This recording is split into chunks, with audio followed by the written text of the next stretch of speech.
5 degrees in the city of Calgary. We're taking a look at Lucy the goose, who is nesting outside the municipal building downtown Calgary. So this is the landscape that we live in, and it is waterfowl nesting time.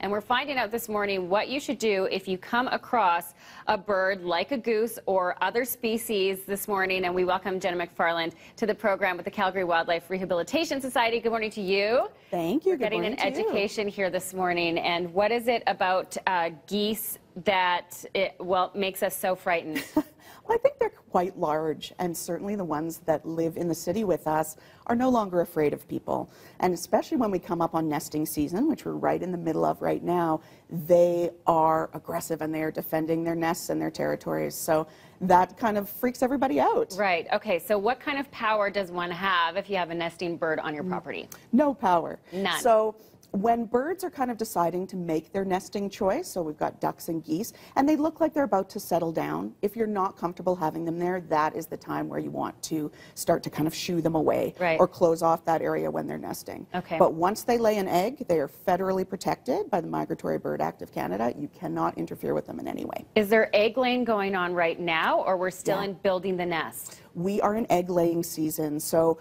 the first reports that we've gotten at Calgary Wildlife about egg laying happened in the first week of April. So we're looking this week to see our first hatchlings come through. But we'll probably be doing this until about the end of June. Okay, and so in that case, they cannot be touched and they're there for life.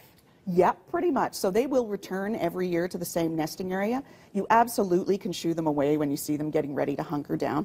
They migrate in, they meet up with their mates from the previous year. It's very romantic. They're lifelong maters. And when you see them starting to do that thing where they're picking a spot and they're hanging around, that's the time where you want to kind of make things a little uncomfortable for them. Do not hit them, spray them with hoses or anything, but you can shoo or make that environment a little more inhospitable. Yes, a flapping umbrella works well. Yeah. I know from experience. Yeah. Umbrellas, I mean, it's some goose busting to do. Yeah, I mean, geese are not particularly dangerous to people, but they sure are intimidating. Their beaks are really soft and rubbery, bites aren't going to hurt you, but it's big wings, big flapping in your face, but really you shouldn't be that close to geese, so try and keep your distance. But a little walking stick, an umbrella is always good to deter. Okay, just in case you need to. Okay, let's go through some of the other animals that we might encounter. So we've got mallards. Absolutely, and we are a little early for mallard nesting season right now, but people are starting to see them pick really what they consider to be weird nesting areas, so in your backyard, under bushes, etc. And if we see these baby animals, what do we do about this?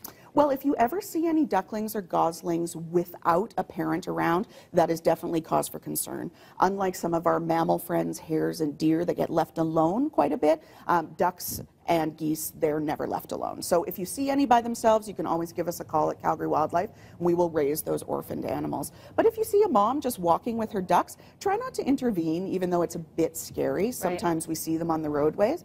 But that walking is very, very important for them to strengthen their legs so that they can swim once they get to water. Right, and then those orphaned animals, don't touch them, right? Oh, you can touch them. Okay. It's a bit of an old wives' tale that if you touch an animal, its mom won't take it back. Birds have a pretty terrible sense of smell for the most part, so they're not going to smell you on their babies and say, like, in the garbage. No more, right. Yeah, so we'll absolutely accept those animals, but we prefer if you give us a call first, because sometimes people aren't really sure what the normal behavior for these animals are, so we don't want you to intervene until there's something that's really serious happening. Okay, great. What is a widgeon? A widgeon is a type of duck that we have here in Alberta. Most people are really familiar with mallards and Canada geese, but we have all sorts of different species of ducks and geese here. That is so cute. Yeah, they're beautiful. And if you're inspired to take the kids out and feed these animals, bread isn't the bread food is of bad. choice. Bread and popcorn, especially moldy bread, really bad for them. It's nutritionally very high in sugar. We all know when we're watching our carbs, we try and keep the bread to a minimum. A really good choice if you want to feed with the kids, if you feel like you must feed them.